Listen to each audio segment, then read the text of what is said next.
Chairman Comer. Thank you to the Ranking Member Connolly and to members of this committee. I have the great privilege and honor of serving as mayor of the city of Chicago, the third largest city in the nation. Established by a Black Haitian man and a Potawatomi woman, Chicago is and always has been a proud city of immigrants. Generations of new arrivals, including the descendants of the enslaved during the Great Migration, created a vibrant city where 1 in 5 residents is foreign-born. Each day I wake up to serve every one of Chicago's 77 unique neighborhoods and those who live in our great city. As mayor of Chicago, nothing is more important to me than the safety and well-being of all residents. And since I was elected, my administration has been laser focused on creating and implementing public safety initiatives that protect all Chicagoans. We launched the People's Plan for Community Safety, which builds trust between communities and law enforcement by prioritizing transparency and violence intervention. We established a dedicated robbery task force that reduced robberies by 25% citywide. We added over 200 detectives, increasing the clearance rates on our cases. And we've updated police equipment and technology so that our police officers have the tools they need to effectively prevent and fight crime. Our efforts to improve public safety by building trust with and investing in our communities are working. Violent crime is down in Chicago. The city ended 2024 with its lowest homicide rate in 5 years. The city is also safer because of our Welcoming City Ordinance. That law makes sure that the city's police resources are focused on our local priorities. In fact, the 40 years of Chicago's leaders have recognized that our policies toward civil immigration matters help to prevent and solve crimes. Put simply, any actions that amplify fears of deportations make Chicago more dangerous. Those fears cause witnesses and victims to avoid cooperating with police. The cooperation of all people, regardless of their immigration status, is essential to achieving the city's goals of reducing crime and pursuing justice for victims. When there is trust between city's residents and the police, undocumented immigrants come forward to report crimes to local law enforcement and provide information that helps the police solve those crimes.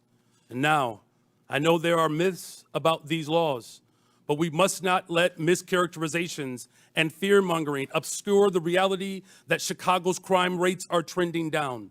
We still have a long way to go, but sensationalizing tragedy in the name of political expediency is not governing, it's grandstanding. Every violent crime is devastating, but scapegoating entire communities is not only misleading, it is unjust and it is beneath us. So let me be clear. Chicago's Welcoming City Ordinance and our other laws and policies do not lead to more crime. They do not prevent cooperation with federal law enforcement on criminal matters. And we do not harbor criminals. We arrest them, often because of laws that allow residents to feel safe helping the police. As mayor, I'm building a Chicago that embodies the dream of my father had when he came from Salis, Mississippi during the second migration, a Chicago that invests in housing, healthcare, jobs, and education. And that's why we've increased safe and stable housing by adding almost 4,000 more units, expanded access to healthcare by opening 3 mental health centers, and focused on getting our young people well-paying jobs, with summer jobs increasing by 45% since I've taken office. Our local partnerships have built a solid foundation, a better, stronger, and a much safer Chicago. We need this body's support for these efforts. We are ready to partner with you on the measures we know promote trust and create sustainable public safety. And to the people of Chicago and all hardworking people across this great nation, these values are our North Star, the drinking gourd we follow to a better future. We will not live in fear. It is not our portion. We will not go back. I do look forward to answering the questions of this committee. Thank you. Thank you. I now recognize Boston Mayor Wu for her opening statement. Thank you. Chairman Comer, Ranking Member Connolly, and members of the committee, my name is Michelle Wu. I am the daughter of immigrants And since November of 2021, I have had the honor of serving as mayor of Boston. I'm proud to be here on behalf of our city, the police officers, first responders, city workers, the faith leaders, teachers, parents, and neighbors who partner every day to make Boston the safest major city in the nation. And I'm proud every day to work alongside the greatest police commissioner in the nation, Commissioner Michael Cox. Every year since I took office, we've set a new record low for gun violence in Boston. Last year, Boston saw the fewest homicides on record in the last 70 years. Those are the facts. And behind these record lows are historic highs. The most ever young people working paid summer jobs, the most pre-K seats at no cost to families, the most affordable housing built in a generation. We have invested in the kinds of opportunities that cultivate prosperity and eradicate crime. And the laws on our books promote the kind of community trust that keeps all of us safe. In Boston, our police department resources and taxpayer dollars go towards preventing and solving crimes. And when it comes to criminal matters, the Boston Police partner every day with state and federal law enforcement. But Massachusetts state law and the Boston Trust Act make clear that immigration is federal law enforcement's responsibility. We are the safest major city in the country because our gun laws are the strongest in the nation, because our officers have built relationships over decades, and because all of our residents can trust that when they call 911 in the event of an emergency or to report a crime, help will come. This federal administration's approach is undermining that trust. In the past month, I've met with residents and faith leaders in community centers and places of worship, asking my constituents what they want Congress to know. And what I heard over and over again was fear and frustration. I spoke with pastors whose pews are half empty on Sundays, doctors whose patients are missing appointments, teachers whose students aren't coming to class, neighbors afraid to report crimes in their communities, and victims of violence who won't call the police. This federal administration is making hardworking, tax-paying, God-fearing residents afraid to live their lives. A city that's scared is not a city that's safe. A land ruled by fear is not the land of the free. Next month, Boston will celebrate 250 years of our nation's freedom. And in every one of those years, Boston has welcomed the world to our shores. From the English immigrants fleeing religious persecution, to the Irish forced out by famine, to the families from Haiti, the Dominican Republic, Cabo Verde, Vietnam, and so many more who call Boston home today. We are the safest major city in the nation. We are home to the greatest healthcare, the greatest colleges and universities, the most advanced innovators, and the 2024 world champion Boston Celtics. We are the cradle of democracy and the city of champions. We are all of these things not in spite of our immigrants, but because of them. 1 in 7 signers of the Declaration of Independence were immigrants. On the last 4 Red Sox rosters to win a World Series, 1 in 5 were immigrants. Of all the faculty at Boston University to have earned a Nobel Prize, all but 1 were immigrants. Today, 1 in 4 Boston residents were born somewhere else. Most have jobs, many have kids. All of them chose this country as their home because, like my mom and dad, they believe that here, where you've been doesn't limit where you're going. The strength of your character has nothing to do with the color of your passport. And how hard you work matters more than where you were born. That wherever you're from, if you pitch in, look out for your neighbors, and cheer for the home team, you can build a better future here for the people you love.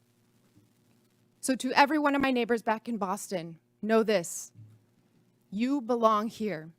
This is your home. Boston es tu hogar. Boston, 这里 kayu. 这是你的家. This is our city. We are the safest major city in the nation because we are safe for everyone. Thank you. Thank you. I now recognize Mr. Beer for his opening statement. Chairman Comer, Ranking Member Connolly, and distinguished members of the committee, thank you for the opportunity to testify. The Cato Institute's half-century of independent research demonstrates that people of all races, religions, and birthplaces can thrive in a free society. Liberty must be protected, both from over-intrusive government and from private violence. Unfortunately, the president's chaotic, indiscriminate deportation plan does the opposite. It harms public safety, threatens Americans' rights, and undermines the successful integration of America's immigrants into its society and economy. The president's first action was to rescind the requirement that ICE target public safety threats first. He has ordered that millions of vetted immigrants be stripped of lawful status and deported. He is even attempting to deport the U.S.-born children of people without permanent status. This flagrantly unconstitutional act effectively orders a series of crimes, wrongful arrest and imprisonment, civil rights violations, and unlawful deprivation of voting rights. Never before in American history has a president sought the power to strip potentially tens of millions of Americans of their constitutional rights. The president is also explicitly asserting the authority to ignore any law passed by you, Congress, that provides due process for people accused of being in the country illegally. The administration has repeatedly misled you and the public about who it is targeting, stating it would focus on public safety threats, that only the worst of the worst would be sent to Guantanamo Bay, and that every person it had arrested had a criminal record. We now know that most ICE arrests since the inauguration have been of people without a criminal record. Indeed, he is arresting people who entered legally, never violated any law, and sending them to Guantanamo Bay prison. It is no surprise in this lawless environment that many people and many cities simply do not trust the federal government on immigration. That is a problem. But under our Constitution, states determine their policies. Congress cannot force them. It must reestablish trust. Unfortunately, some members of Congress want to force an indiscriminate policy of mass deportation on the entire country with no public safety focus. If Congress wants more cooperation, it should address the concerns of these cities. What Congress should do is reestablish trust. Indiscriminate mass deportation agenda is a far greater threat to public safety than any city policy. A mountain of empirical research shows that reasonable restrictions on ICE cooperation do not increase crime rates, and that immigrants lower crime rates. Immigrants, including illegal immigrants, commit crimes serious enough for them to be incarcerated at half the rate of U.S.-born Americans. Data from Texas shows that illegal immigrants are 36% less likely to commit and be convicted of murder. At least before this current mass deportation effort, immigrants were more likely to report crimes than U.S.-born Americans. Don't jeopardize that. Mass deportation is diverting law enforcement resources away from obtaining justice for victims. Indeed, it even targets the victims. Sabotaging local economies and obliterating communities will not restore public safety. It will make us poorer while increasing the crime rate and victimization rate for Americans. There is a better approach. We don't need chaos and disorder of illegal immigration or of mass deportation. Why don't people come legally? Because Congress has provided so few options for them to do so, not updating its laws in the last 3.5 decades. Just 3% of those applying for permanent legal status in 2024 received it. That's the failed policy. Let peaceful immigrants pay to get vetted, work, and contribute legally, and let law enforcement at all levels focus on keeping Americans safe. Thank you.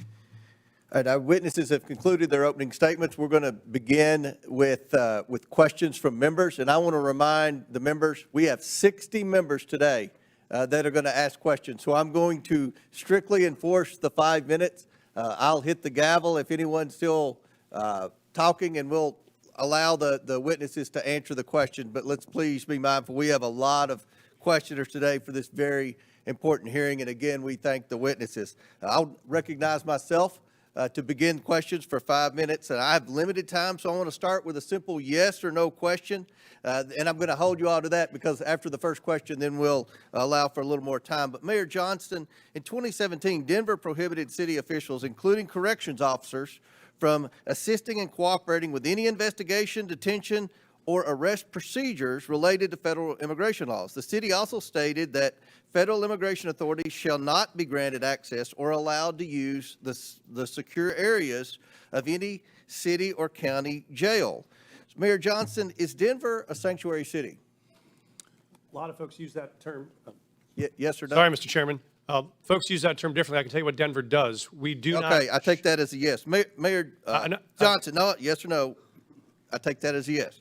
Mayor Johnson, on March 10th, 2023, you posted on X that Chicago must lead and live by the promise to be a sanctuary city. Is Chicago a sanctuary city? A 40-year policy of being a welcoming city. Yes. A 40-year I take policy that of a as welcoming yes. city. Mayor Wu, in November 2024, you gave an interview noting that you served on the city council a decade ago when the Boston Trust Act was first passed.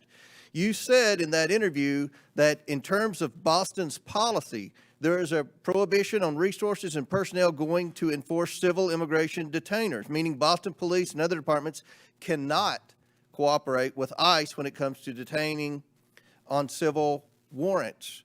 Mayor, is Boston a sanctuary city? Boston is a safe city. I take that as a yes. And Mayor Adams, on November 12, 2024, you said, quote, "This is a sanctuary city," but I must comment that you have, of the witnesses today of the major cities, you have publicly stated that you were willing to work with ICE on detaining the most criminal illegals, and I want to publicly thank you for that. But my question to you, sir, is New York City a sanctuary city? Based on our classification, yes. Okay. Last year, in a Boston suburb, an illegal alien raped and impregnated his 14-year-old daughter while living in a shelter for illegal aliens. Mayor Wu, under Boston law, would you turn this criminal over to ICE on a detainer?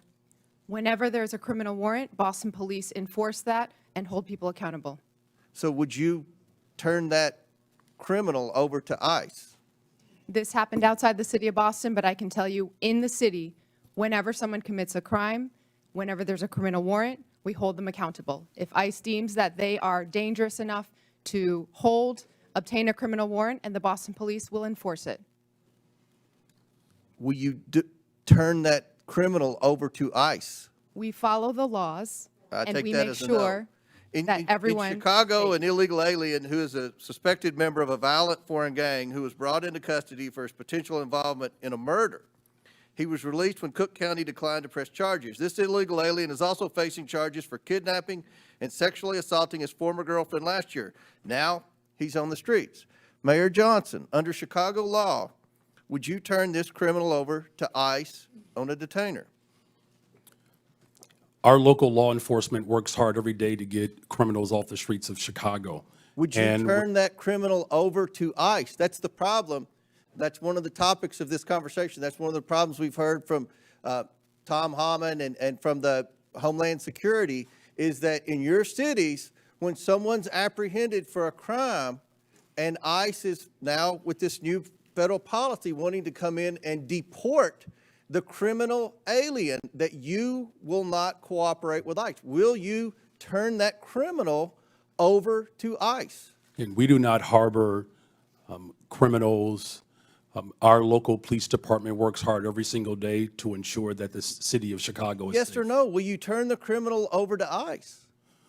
With a criminal warrant from the federal government, our local law enforcement repeatedly collaborates with federal agents. So you're saying publicly today, you will turn that alien over to ICE in a safe place like a jail and not turn him out on the street and say, here you go, ICE, good luck. You will turn that criminal over to ICE. With a criminal warrant, as we have done for 40 years. Should that criminal be turned over to ICE? With a Mayor? criminal warrant, they are subject to the federal laws, and that includes deportation. My time has expired, but again, the point that we've got to iron out today is that we have to have cooperation. It is federal law to turn over those illegal criminals to ICE. And we have heard reports, and many of you have said publicly, that you are going to obstruct that.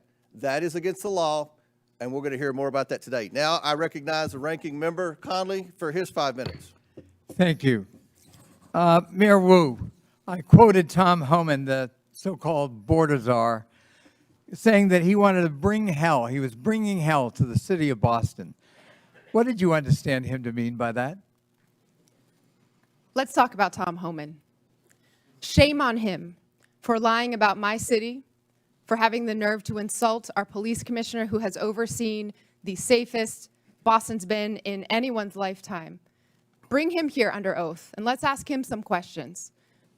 I am here to make sure that the city of Boston is safe. Others may want to bring hell. We are here to bring peace to cities everywhere. Mayor Johnston of Denver, what would your reaction be if Tom Homan wants to bring hell to your city, Denver? We think that we have folks in Denver who are working hard, playing by the rules, paying taxes. There is no one that is seeking hell to come to Denver. What people are looking for is opportunity and hope. And for the That's record, available. he can do whatever he wants to do, I guess. But the fact of the matter is you absorbed on a per capita basis the largest immigration a year or two ago, and you indicated that your crime rate actually fell. It didn't increase. Is that correct? That is correct. Crime is down in Denver. We have homicides down 17%. Violent shootings are down 24%. And in Auto thefts Boston, I'm sorry, I've got limited time. Mayor Wu, same thing in Boston. The Boston crime rate has been falling, correct? We had 24 homicides last year, 24 too many, but that represented a tremendous reduction, one of the biggest drops anywhere in the country. Thank you. So the correlation between immigration and crime is false, as you point out, Mr. Beer. Perhaps you can elaborate that. I find it ironic that you characterized correctly, in my view, President Trump and Tom Homan's approach to immigration as lawless when they're invoking law and order and crime as the rationale for their lawlessness. Could you expand on the lawlessness and the irony of the fact that, as you point out in your testimony, the crime rate among immigrants is half that of the native population? That's right. I have a table in my written testimony that you can look at. Top 20 cities for immigration court filings over the last 4 years.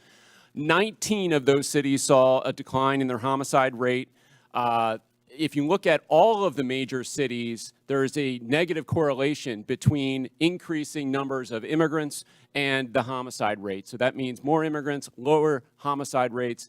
That holds true across the United States. So I think the correlation that's trying to be made is more immigrants, more illegal immigrants, more chaos, more crime. That does not hold. What we do see under this administration is an increasing willingness to ignore the laws. He has, as I mentioned, signed an executive order that says he can ignore due process rights for people who are accused of being in the country illegally. This is an incredibly dangerous assertion of authority and should be investigated by Congress. And is it a reasonable proposition for a local leader? I know I was chairman of my county, which is like being mayor of a large county, and you know, we focused on local law enforcement. You know, we tried to help the feds when we could. We were cooperative where we could be, but our job was local law enforcement. And there is a clash when ICE behaves this way, and I described some horrible incidents. It instills fear in the immigrant community, and it fosters non-cooperation rather than cooperation, which is the mandate of each of these leaders, is it not? Absolutely. We want cooperation. Many of these cities are the reason why immigrants are more likely to cooperate and report crimes to the police than the U.S.-born population is. So there are good reasons to limit this mass deportation of people in their communities. I would just argue that the premise of this hearing is false.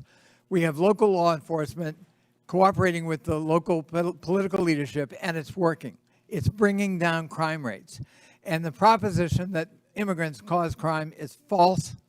In fact, patently false, as your testimony, I think, would demonstrate, Mr. Beer. And the idea that these are sanctuary cities that need to be punished is simply a war on urban America. And I'm proud of the mayors who are in front of us here today, and I thank them for their testimony, and I thank them for their service to their local communities. I relate to it, and I think it's a noble calling. I yield back. Gentleman yields back. Chair recognizes Ms. Boebert from Colorado. Thank you, Mr. Chairman. Mayor Mike Johnston, I hope we could start off on a level field of agreement here. So in your testimony, you said that locals were asking Denver, what will you do? When they saw 10 to 11 buses coming in a day and 42,000 illegal aliens entering their city. Denver, what will you do? And in a Fox 31 interview in January, you blamed state law for not allowing the city of Denver to coordinate with ICE, resulting in Denver being a sanctuary city, saying, quote, the whole state is bound by our state law in this, which is pretty consistent in some of these practices, like everywhere in the state. We don't honor ICE detainers, end quote. I've demanded Governor Jared Polis and the Colorado State Legislature to repeal them. Douglas County has led on a lawsuit to get those laws repealed. So, Mr. Mayor, would you join me today in calling and demanding that these sanctuary policies, these Colorado state laws, be repealed? Thank you, Congresswoman. Yes or no, Mr. Mayor? Pardon? Yes or no? Will you join me? I do not believe the detainer law needs to be changed. I can tell you what Denver Okay, does so you right now. don't want them to coordinate with ICE, but yet you're blaming the state of Colorado for those policies. It's a statewide law. It's not a Denver law. And you're blaming the state of Colorado for the law, yet you will not call for that law to be repealed. Correct? Yes or no? We do coordinate with ICE presently. I'm happy to tell you what we do on this. We've honored detainer requests more than 1,226 times over the last What about years. before a warrant? There are many issues before a warrant. So if what happens is if ICE has sends us a detainer request, Well, you have local law enforcement officers, Mr. Mayor, who are unable to coordinate with ICE to even get the initial warrant. They aren't allowed to tell them that they are illegal aliens. So unfortunately, you won't join me in asking for this law, demanding that this law be repealed. So let's keep going. In 2017, Denver passed an ordinance that ensured any city employee who spoke with federal immigration authorities would be fired, among other policies that have led to local and national media outlets to call Denver a sanctuary city. So now let me ask you, would a city employee be fired for communicating with anyone from the EPA? Right now, Congresswoman, our policy is we don't ask people's status. when Would they come any into city contact employee with be any- fired for communicating and coordinating, talking with an agent from the EPA, a federal employee? Not to my knowledge, Congresswoman. What about Health and Human Services? Would they get fired for talking with someone from Health and Human Services? Not to my knowledge, Congresswoman. So they would only be fired for talking to federal law enforcement officers? No, that's incorrect, Congresswoman. This is an ordinance city employees do, Denver in fact, passed in 2017, Mr. Mayor. our city employees do, in fact, communicate with ICE. We do coordinate on multiple things with ICE. For instance, if there is a violent criminal warrant in the city, we No, pursue that we're warrant talking together. before the warrants, Mr. Mayor. There are issues happening before warrants are issued, and local law enforcement officers are unable to coordinate because there is no warrant. And your ordinance says that a city employee would be fired for communicating with federal law enforcement. So you've been mayor for 600 days. Have you ever called for that ordinance to be repealed?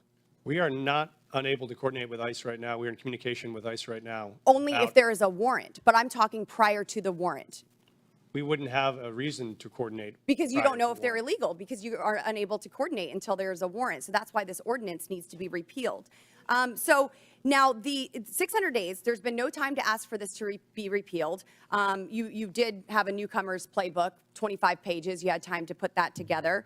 And you had time to agree with the city council to authorize up to $2 million to pay Joe Biden's former lawyer, his law firm, to help cover your ass for Denver's sanctuary city policies for this hearing, correct? Thank you, Congresswoman. We have counsel. Did you authorize that spending? We have counsel to support this committee's investigation into any documents you may have. That is a year-long contract for the 13,000 city employees. And your budget you may is request documents from. seriously declining. Denver Magazine reported that Denver has spent $7.5 million on shipping illegal aliens to other destinations. Mayor Adams, did Mayor Johnston ever coordinate with you and tell you that he was shipping illegal aliens to your city? We coordinated in communication around the entire asylum seeker issue in our cities. So I've heard that Denver crime went down. Well, Aurora's crime went up because you were also shipping them to Aurora. And we have documentation that I don't have time to discuss here in this hearing that proves you were shipping illegal aliens to Aurora. Their crime was increasing while you were hiding under laws that you will not demand be repealed, ordinance from your city. And then crime was going up from Trinidad Aragua gangs vandalizing apartment owners. Thank you, Mr. Chairman, and I hope that we can get this We have a resolved in 5-minute Colorado. rule, Mr. Chairman. Chair, gentlelady's time's expired. Chair recognizes Ms. Norton from Washington, D.C.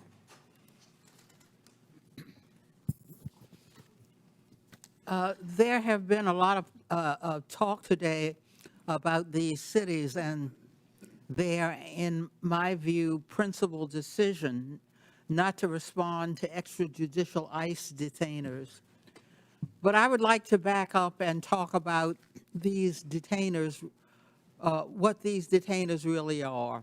Requests from ICE to unconstitutionally hold someone without due process or probable cause. Enforcing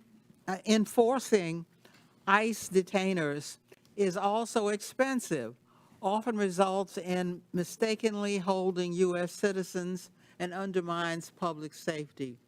It diverts resources from protecting the local community to carry out the federal government's job of immigrant enforcement. Mayor Johnston,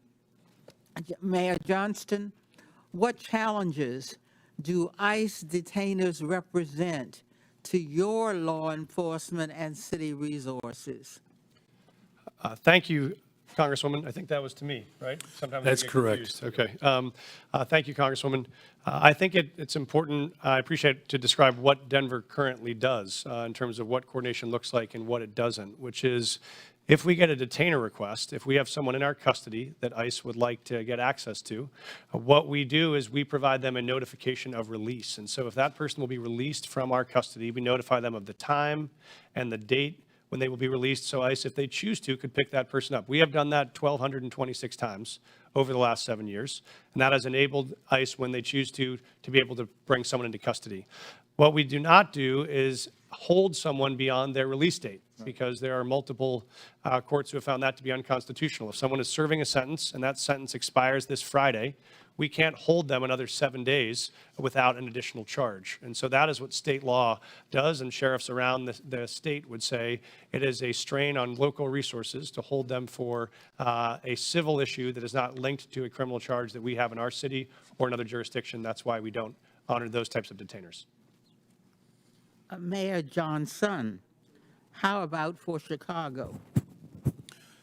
So thank you for that question. And for Chicago, again, our top priority with the Welcoming City Ordinance is to ensure maximum safety. The type of coordination that happens between our local law enforcement and our communities is paramount to building trust and keeping our communities safe. The ordinance, as well as the state law, the Illinois Trust Act, which was passed with bipartisan support and signed by the Republican governor, Bruce Rauner, we do not permit our local law enforcement from engaging in any federal matters.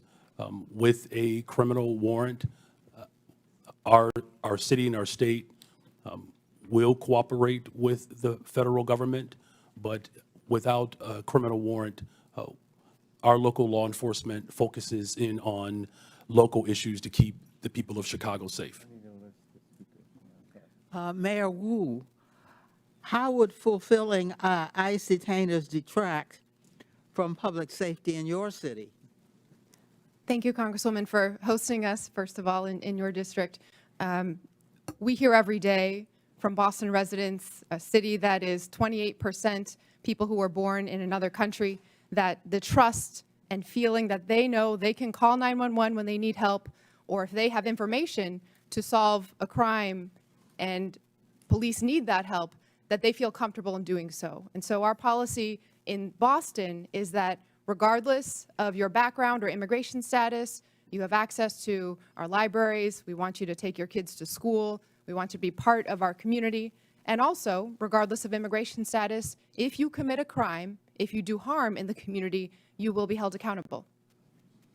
It is critical to the safety of Americans that cities have the ability to decide what is in the best interests of their people. Mayors and local enforcement know their cities best. I would yield any time remaining to the ranking member. I just want to underscore what the gentlelady has said. Local government knows best how local enforcement, law enforcement works. And cooperating with ICE is part of that, but they can't be a substitute for ICE doing its own job, which is a federal responsibility. Thank you for yielding. Before I recognize Ms. Jordan, I believe Ms. Boebert has a unanimous consent.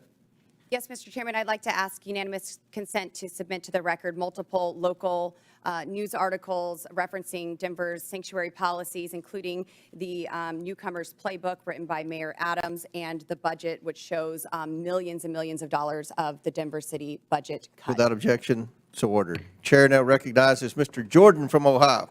Thank you, Mr. Chairman. Mayor Johnston, who's Abraham Gonzalez? Thank you, Congressman. He is a individual that was released from the county jail on Friday in the city and county of Denver. That's all you know about him? I do know that he was facing charges that the Venezuelan gang member arrested by Border Patrol on September 20th, 2023, released into the country by the Biden administration. A few months later, he's arrested in your city, charged with aggravated assault. On March 11th, 2024, he's charged with motor vehicle theft, stole a car, and then on March 20th, 2024, Mr. Gonzalez is charged with felony menacing. 6 days after that last charge, I send you a detainer, which includes an administrative warrant. Basically, it says if you're going to release this bad guy, this gang member who allegedly stole a car, menaced people, and assaulted people, give us a 48-hour heads up. Is that right? Does that refresh your memory? I do know about the detainer request. I do know that we provided a notification of release. What kind of notice did you give ICE when you released him?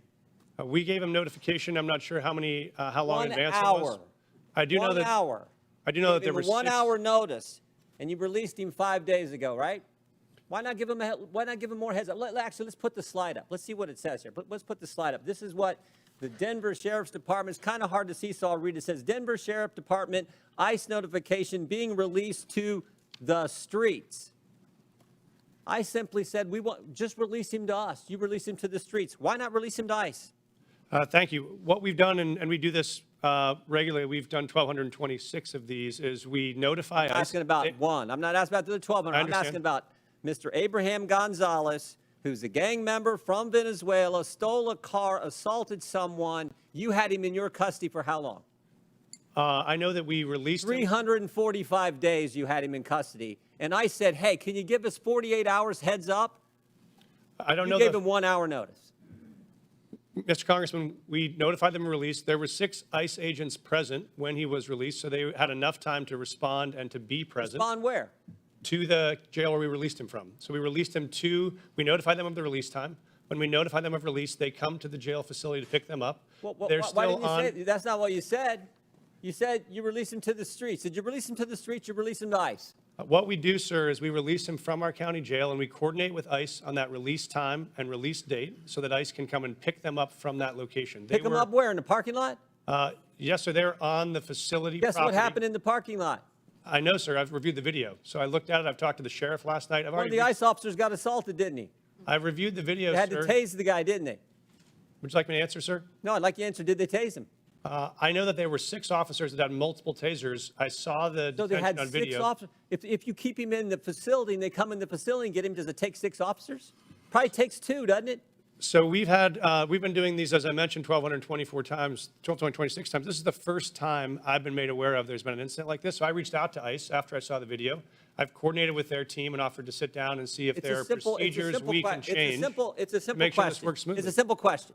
You can release him in the parking lot, give ICE 1 hour notice, and they got to send 6 officers to arrest this guy. Or you can say, hey, here's what we're going to do. We're going to hold him. You come in and bring 2 officers in, and you turn him over there. Why not do it that way?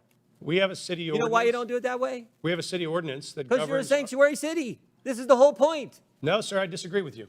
Oh, okay. Because I'll tell you why. If you talk about sanctuary as a definition of shielding people from law enforcement, we do not do that. What we do is provide services. In this context, what we did is we coordinated the An release. officer got assaulted because of your policy, which says we're going to release him to, in your words, not mine, to the streets. They have to arrest him in the parking lot. They bring 6 officers when they could have had 1 or 2 just come in your facility, in the jail, and take the guy there. But you won't do it that way. I've seen the video. I've reached out to ICE. care if I've you've seen the offered to video. I sit know the down and facts, coordinate too. on strategies. If we need to make adjustments to what we do on releases, we'll do that. This is the first time in the 1,226 releases You know, I've I heard read of your, an I read your incident, so we'll written take testimony action. last night. I read your written testimony last night. 4.5 pages. And you used the words safe, safer, or safety 13 times. Talking about my job is to protect is the safety of the people in Denver. We prioritizing making sure everyone in our community is safe. That's a lie. Because it was not safer for the ICE agents who are part of your community. No way was it safer. The safest thing to do is to say, ICE, we got him in custody. Come here, we're releasing. We held him 345 days. We can't hold him a second longer. We can't wait for you to come inside the building. We got to let him go, so you have to arrest him in the parking lot. That is how stupid sanctuary policies are and what they mean to the community that you put at risk and to the ICE officers ICE officer who was assaulted. And they had to use a taser on the, it's not good. Mr. Chairman, Time, Mr. Chairman. 5 I have minutes is up. unanimous Consent request. Gentlemen's time's expired. Chair recognizes Mr. Lynch from Massachusetts. Thank you, Mr. Chairman and Ranking Member Connolly. I want to thank the panelists for your willingness to come before the committee and help us with our work.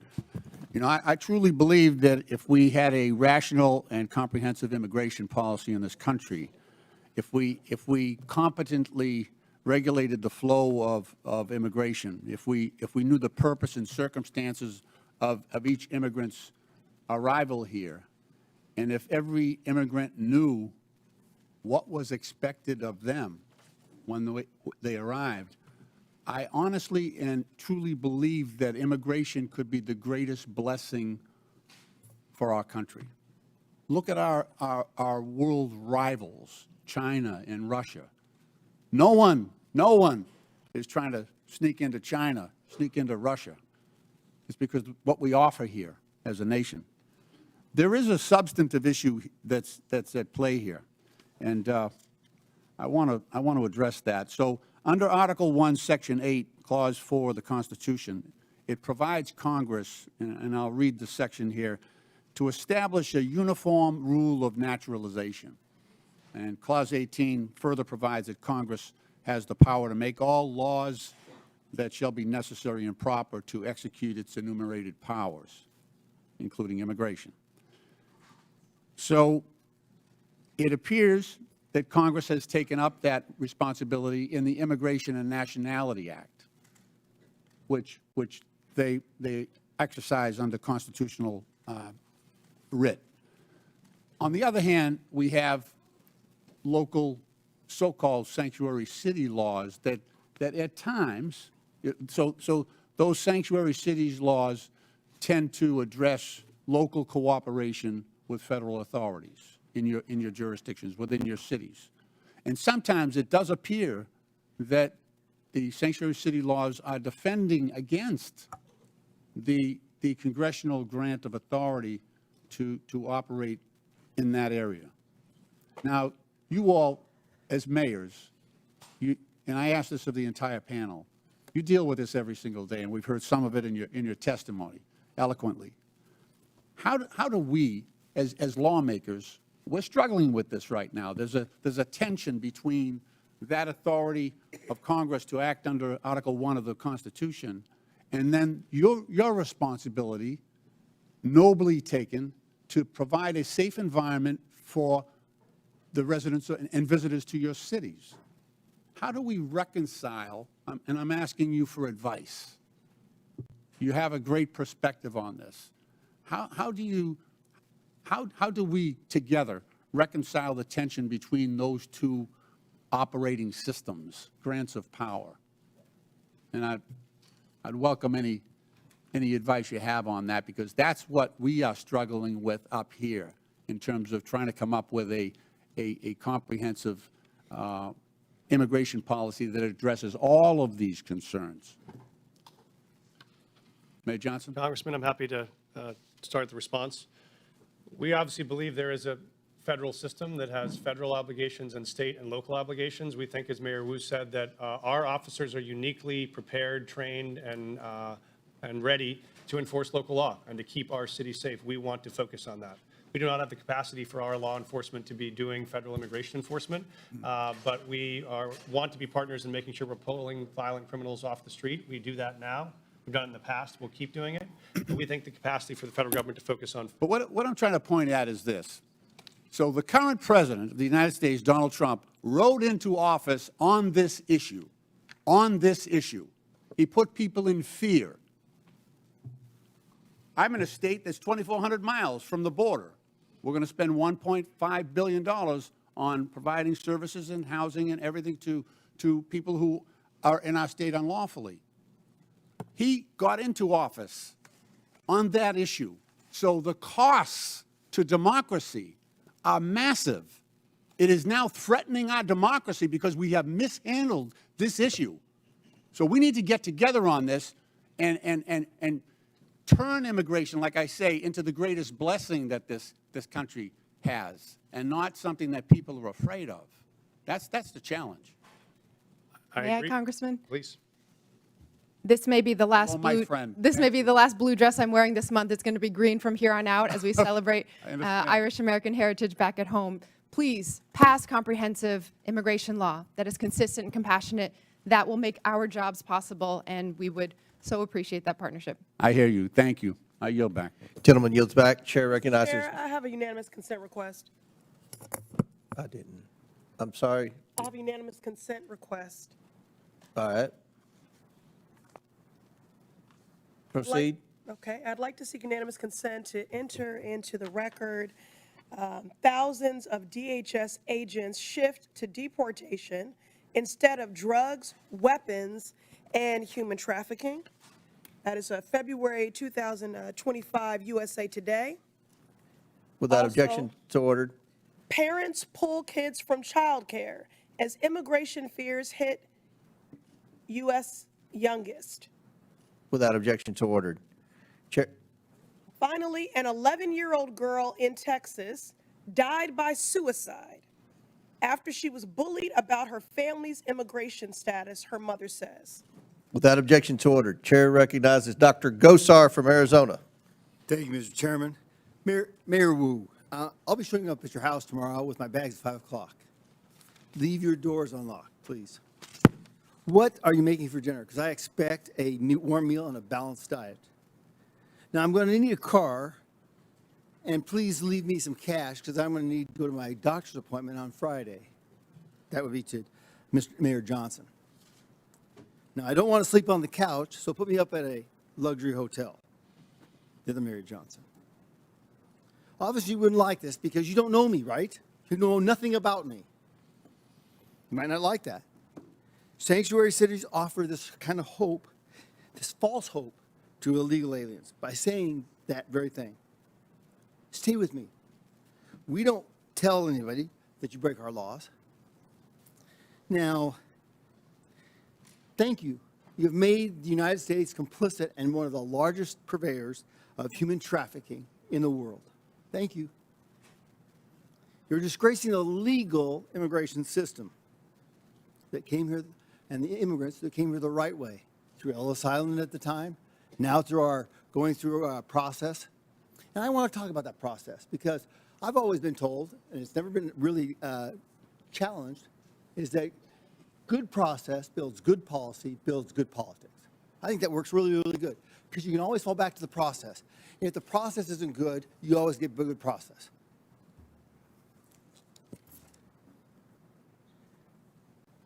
Now, you heard the word establishing trust, okay? How can you establish trust at the very beginning when you have a false narrative here? You're defending folks who have broken the law. The definition I've always looked at is trust is a series of promises kept. What kind of trust are you supporting here? What is the trust with an illegal alien? It's a false hope. It's a false trust. Welcome, we're bringing you in. It's disorganized process. Now, let me ask you a question. Mayor Adams, did you support SB 1070? I'm sorry, Did you support the Arizona law called SB 1070? I'm not familiar with it, sir. Well, let me explain, okay? SB 1070 challenged the federal government on its supremacy clause. Because we, in Arizona, wanted, the government wasn't doing anything, so we thought, we'll do this. We can't allow them to break laws. The Supreme Court ruled that struck it down. Now, it seems contraindicating here that you would have supported SB 1070, right, Mayor Adams? Based on the premise that you or would you violate the supremacy clause in regards to immigration? Would I Violate the supremacy clause? This is way over my head. Okay. I felt law, That's you know. okay. That's okay. Not Mayor understanding. Johnson, would you have supported SB 1070, allowing Arizona to follow their own laws? Because that's what you're doing right here. Thank you, Congressman. We currently follow all federal law, all state law, and all local law. So we do not have any supremacy clause challenges that we're pursuing or maintaining. Okay. Well, it seems like you are, but Mr. Johnson, do you agree? The city of Chicago complies with all laws. Okay. Mayor Wu.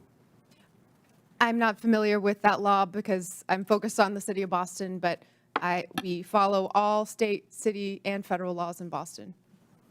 What happens when you get in conflict with them? Who do you support? The Constitution, as I understand it, doesn't require cities or police officers or anyone to follow their laws in conflict, follow federal laws in conflict with local laws or state laws. Okay, in the Constitution, it says, and it's explicit, that the federal government has jurisdiction and supremacy over all immigration laws, right? I mean, I've heard it a number of times from my colleagues over here. We're the ones who can define that. We're the ones that have that. We just heard we want a comprehensive immigration policy. How can you get a comprehensive immigration policy when you're defining it from the very get-go? You're building it on false premises and false tenets. Respectfully, Congressman, you could pass bipartisan legislation, and that would be comprehensive immigration law. What The would you false have? narrative is that immigrants in general are criminals, or immigrants in general cause all sorts of danger and harm. That is actually what is undermining safety in our communities. If you wanted to make us safe, pass gun reforms. Stop cutting Medicaid. Stop cutting cancer research. Stop cutting funds for veterans. That is what will make our city safe. Yes, thank you. I yield back. Chair recognizes Mr. Krishnamurti from Illinois.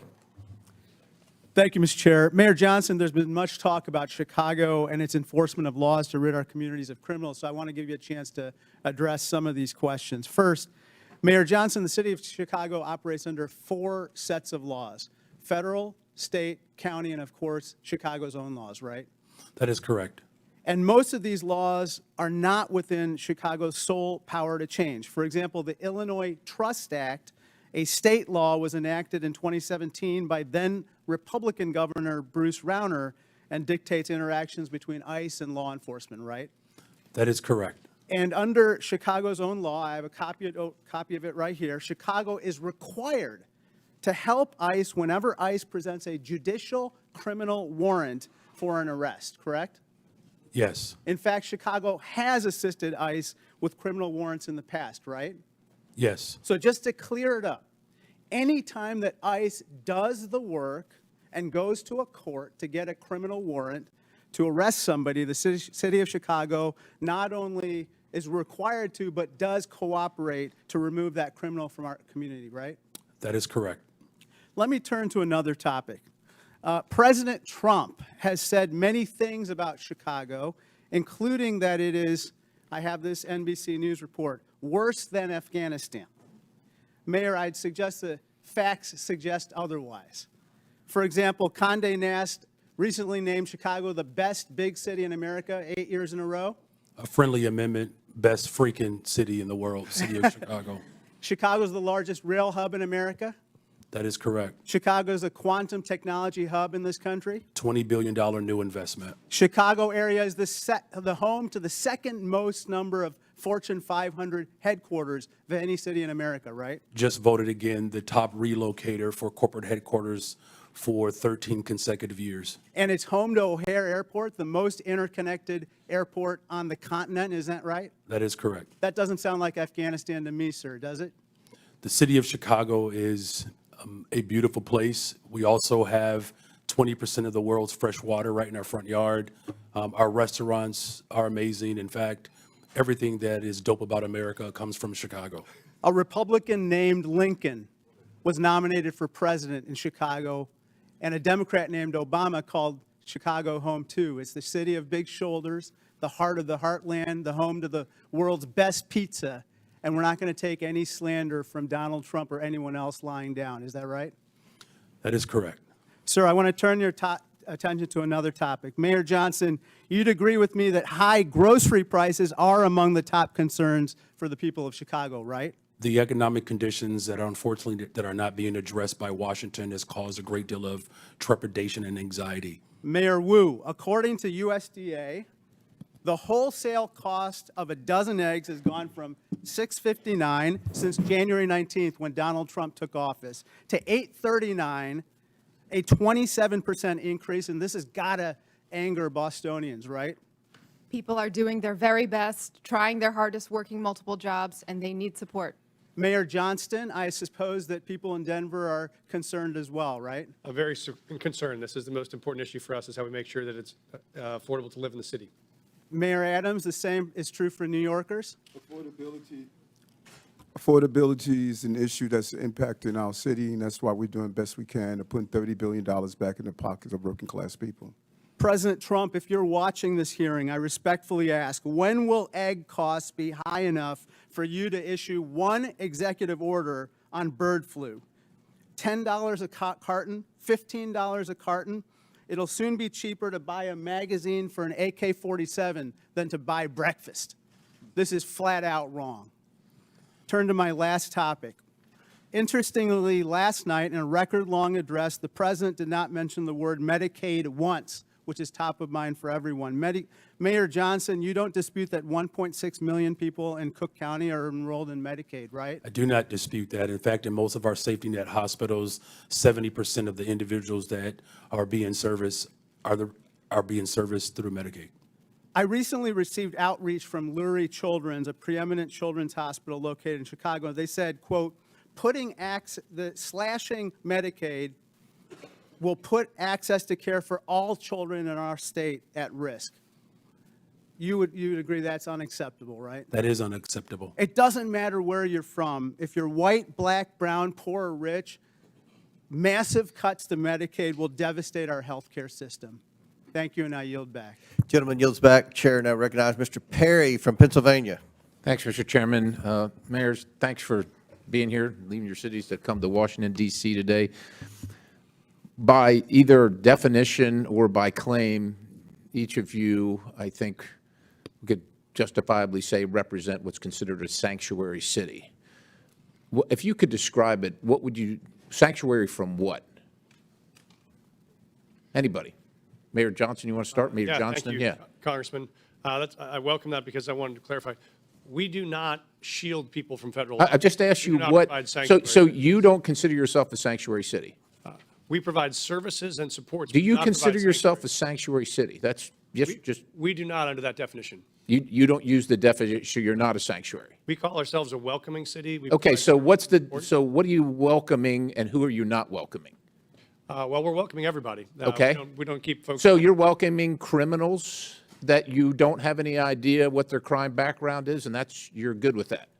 No, we aggressively pursue How do you violent do that? criminals anywhere. No. How do you vet the people that you welcome in your sanctuary city? Sir, we don't vet folks that arrive from Illinois or California with a background check when they come into the Denver airport any more than someone from another location. So you're welcoming any illegal immigrant or illegal alien to your city without question? Well, folks that make the decision to come to Denver, they arrive, and then we expect But them to you get a call job, them, you pay welcome taxes. them. You welcome them. You call them to your city and say, if you come here, you will be safe from what? Thank you, sir. We don't call anyone to our city. Folks that arrive in our city, we offer same access to services they may need to be successful. And if they break the law, we hold them accountable, we charge them, we prosecute them. What about if they've already broken the law? Well, if they've already broken the law and there is another jurisdiction that has a warrant for that person, they let us know and we would cooperate to transfer them to that jurisdiction. I think we saw in Mr. Jordan's conversation with you that you really don't do that. Mayor Johnson, how about you? How many, according to my records, you have welcomed 51,648 illegal aliens to your sanctuary city. So I'd ask you, sanctuary from what? If you're referring to the number of individuals that were bused from Governor Abbott without any coordination, the 52,000 individuals that were seeking asylum, those individuals were bused to us. I passed a bus ordinance to work to coordinate with the governor of Texas. He refused to do that. But that transfer of individuals was the result of the governor of Texas, not the result of a welcoming city ordinance. Welcoming city ordinance. So you're not welcoming these people that came here illegally? The individuals that were bused to us from the border. From They were not Governor Abbott. welcome in Chicago? You didn't welcome them? You didn't provide them sanctuary? So the welcoming city ordinance is pretty straightforward. It allows for our local law enforcement to focus on local policies, and that's why we're seeing a decline in violence. So in you the don't city of care Chicago. about federal law enforcement policies, only local policies? We comply with all laws. What I do care about is this body, Washington, passing comprehensive immigration So reform. let me ask you this. Chicago residents reported 28,443 violent crimes during 2024 alone, cases of aggravated assault rising to the highest level in 2 decades. Now, also, state funds, $160 million, were issued to illegal alien job assistance shelters in Chicago. You're the mayor of Chicago. Do you think that your residents or the residents of your state should be paying for that more than they should be paying for their own needs, their own roads, their own public safety? I mean, who elected you? The people that came illegally, whether they were sent to you or not, or the people that reside in Chicago? Who elected you? And who do you serve? The people of Chicago elected me as the 57th mayor of the city of Chicago, and we serve all the residents of the city of Chicago. Illegal or not, criminal or not. How many of the 662,566 illegal aliens with criminal histories that ICE has reported are now residing in Chicago? Someone will have to get back with you with that number. I don't keep account Do you of. take immigration information from criminals as they're arrested and processed? Do you take immigration information? Our local law enforcement focuses on getting Do you all take- violent do you individuals off the determine streets whether of they're here Chicago. legally, what their immigration status is as a function of your justice Gentlemen, system? time's expired, but please feel free to answer the question, Mayor. The Welcome in City ordinance ensures that our local residents communicate and trust local law enforcement to ensure that criminals and crime is being addressed. So And you that's have why no violent idea how crime many are illegal. has Thank gone you, down Mr. in the Chairman. city I'll of yield. Chicago. Thank you very much, Chair Congressman. now recognizes Chairman, I have a Mr. unanimous Khanna. consent request. Chair now Mr. recognizes. Chairman, I have a unanimous consent request. I'm sorry, Ms. Presley. I have unanimous consent request. Go ahead. Thank you. I'd like to seek unanimous consent to enter into the record mass deportations would deliver a catastrophic blow to the U.S. economy. This is from the Joint Economic Committee, December 2024. From where? What publication? The Joint Economic Committee, December 2024. Without objection, so ordered. I'd like to seek unanimous consent to enter into the record from the American Immigration Council, October 2024, mass deportation, devastating cost to America, its budget and economy. Without objection, so ordered. Chair recognizes Mr. Khanna from California. Mr. Chair, Wait, I'm sorry. Mayor Wu needs a short break to attend to her young child. Mayor. Mr. you Chairman, may be- I got the note that the baby's okay for now, so I'll continue. But thank you. I will. Is it? I believe from my husband that the baby's okay, and Okay, well, and just the arrangement, let us if it's know. All right, okay, was okay. that everyone would take a break, so I wouldn't have to go into a back room by myself to nurse when it's time. Thank you.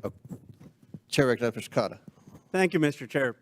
Mr. Chair, I find the Republican position in this hearing quite ironic because the Republicans are the party that are always touting local government, state government, local control, and not having federal overreach. So I want to explore actually one of your favorite topics on the other side of the aisle, the infamous mask mandates. I know how much you love them.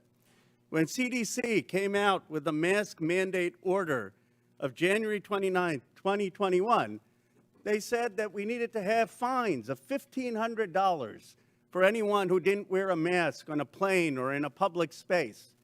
And they said that there needed to be referred criminally to the Transportation Authority if they violated it more than once. Now, Governor Abbott said in Executive Order 38, we're not going to enforce, we're not going to have our cities enforce the mask mandate. And Governor DeSantis said the same thing. We're not going to have our local police enforce the mandate. I want to ask Mayor Adams and Mayor Wu, because you had slightly different views on the mask mandate, but Mayor Adams, you were actually praised in New York for saying we are going to take away some of these mask mandates earlier so businesses can open and there can be a revival in New York. Did you ever, in law enforcement, to your knowledge, enforce the CDC mask mandate and ask your law enforcement to fine people who didn't wear a mask $1,500?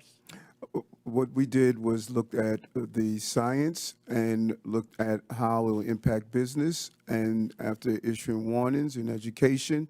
But I think it's fair to say, Mayor, right, you never referred anyone to the Transportation Department for prosecution, and you never had local police out there saying we're going to fine people $1,500 with the CDC mandate.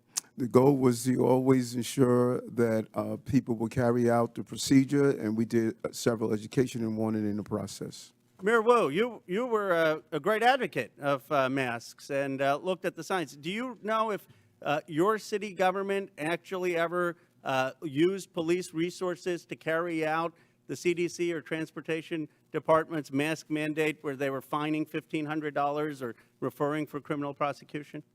I am not aware of any incidents of someone in Boston having been fined or prosecuted for any mask-related issues. We certainly prioritize public health and saving lives, and so our role as a city was to provide positive communication, outreach, make sure there were signs and different community organizations that could go and remind people to stay safe and do their best to take care of each other and their And families. as much of an advocate as you were for masks, and I was an advocate for masks, would you have been hesitant to order your law enforcement, your local police, to say if someone was violating those mask mandates that we need to cooperate and turn them over to the Transportation Department for prosecution?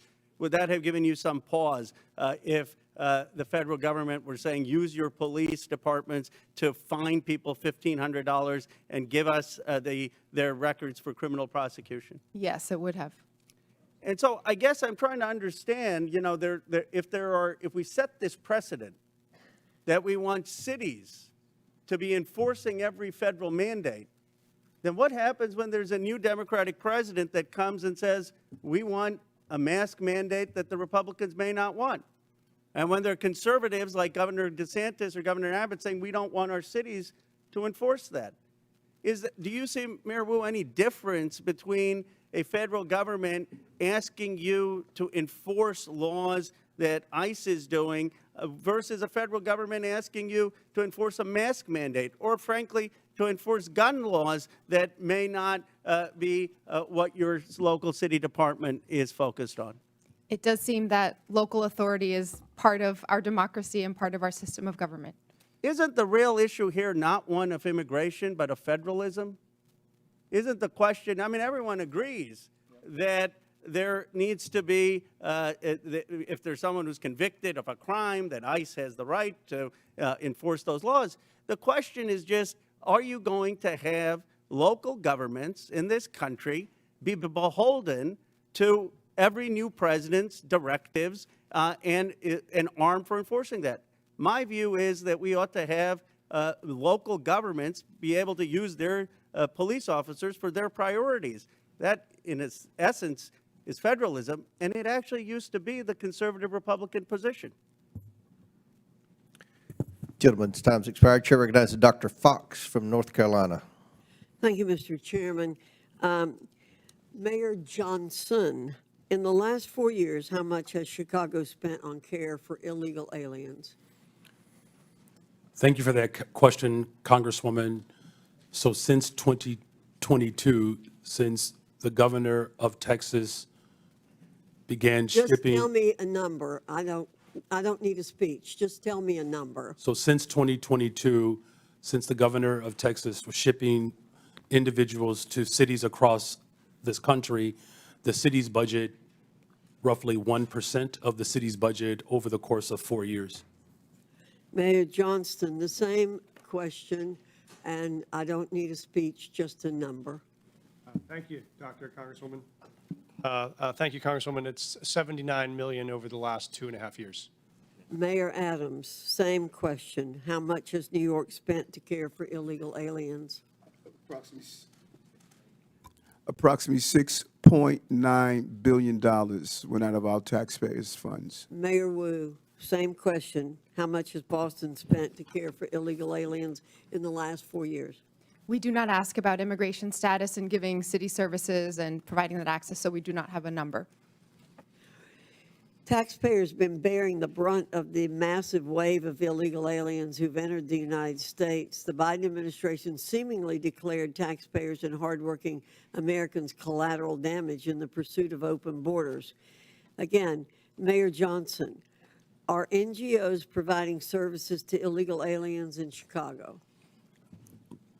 In accordance with the Welcoming City Ordinance, our sister agencies or city departments, we do not seek the status of any individual that is seeking service. Mayor Johnston, are NGOs providing services to illegal aliens in Denver? Thank you, ma'am.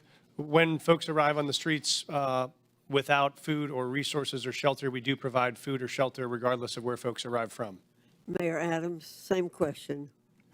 Yes, in combination of city agencies and nonprofits, we responded to the migrant asylum seekers humanitarian crisis that hit our city. And Mayor Wu, I assume you don't know their status, but do you know if there are NGOs are providing services to people arriving in your city without any kind of documentation? There are community organizations, many of them in Boston, who seek to serve all of our Boston residents. Congress must provide oversight and ensure accountability for taxpayer funds going to NGOs. Agents from Customs and Border Protection have been outspoken in opposition to allowing NGOs to assist illegal aliens in subversion of law and order.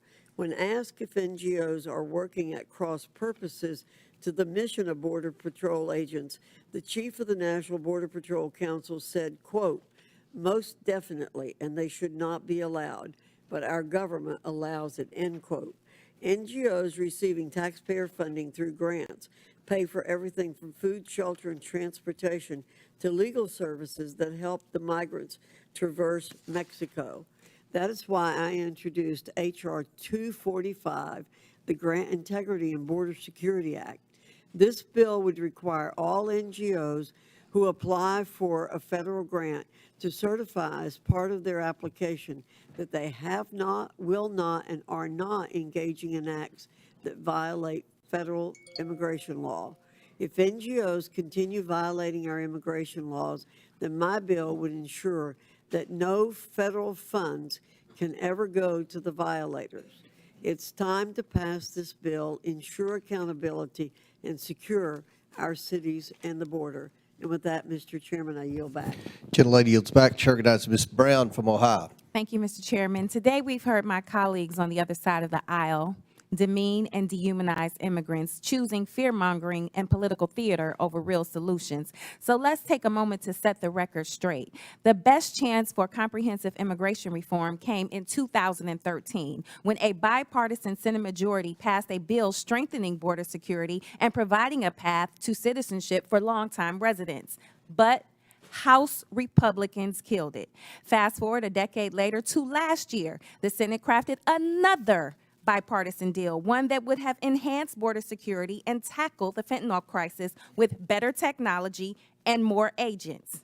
But Donald Trump torpedoed it, preferring anti-immigration rhetoric to real solutions. So this isn't about fixing the problem, it's about exploiting it. And let's not forget, the president wasn't complaining about this when he was employing undocumented immigrants at his resort. We all remember President Trump's tired old tactics from his first term, the harmful Muslim ban, referring to black and brown countries as quote unquote shithole countries, and the cruel images of kids in cages. This time around is no different. President Trump signed multiple executive orders before even attempting to work with Congress. Mind you, a Republican-controlled Congress. So this isn't about policy, it's about fear. For the last decade, Trump has pushed menacing messages portraying all immigrants as criminals. But it isn't just coming from Trump. It's being amplified by right-wing media. A recent Ipsos poll found that people who watch Fox News are twice as likely to believe myths about immigration, including the false idea that immigrants commit more crimes than native-born Americans. This is objectively false, yet 2 in 3 Fox viewers believe it is true. This serves a purpose: fueling outrage, distracting from real solutions, and keeping the conversation stuck in a cycle of fear instead of facts. And Trump's latest immigration crackdown reinforces these misperceptions. ICE raids, choreographed for cameras, deportation sweeps with photo ops, wardrobe changes, and tough talk. The cruel performative videos of immigrants in shackles. $200 million in taxpayer money to air pro-Trump propaganda ads. Talk about waste, fraud, and abuse. All spectacle, no substance, all performance, no plan. On the campaign trail, J.D. Vance and Donald Trump promoted vile and xenophobic lies about Haitian immigrants in my state of Ohio. And now the Trump administration has moved to strip protections from 500,000 Haitians. These are people who have lived, worked, and contributed to this country for years. And they came here the right way, the legal way. But instead of recognizing their contributions, we are forcing them back to a country plagued by violence, instability, and humanitarian crisis. All so Trump can claim 500,000 more deportations. The cruelty isn't just the point, it's their pleasure. So let's be honest about what's really going on here. Mayor Johnson of Chicago, what sort of an impact will the Trump administration's decision to allow arrests at sensitive locations like hospitals, preschools, churches, and courts have on your city? Thank you for that question. As a welcoming city space, it's important that the trust between the community and law enforcement is strong. That's ultimately how we have built a safer city. Just this year alone, violent crime is down 20%. Any type of threat to the civility and to the humanity of people is a threat to the evolution of our democracy. And so it's incumbent upon Washington to ensure that we are funding our education system, that we are funding our transportation system, our healthcare system, creating more jobs. Just since I've been in office, we've increased youth employment, summer jobs by over 40%. Making sure that our young people see their purpose is the value of this democracy. And so I call on this body to continue to invest in the city of Chicago that sends billions of dollars to Washington. Thank you. Fear and cruelty are not the solution. It's distinctly un-American and a dangerous distraction from the Congress's responsibility to actually deliver progress on this challenging facing our country. And with that, I yield back. Gentlelady Thanks yields. for watching, and if you haven't already, please consider subscribing to our channel. And while you're at it, please leave us a comment. Thank you for watching.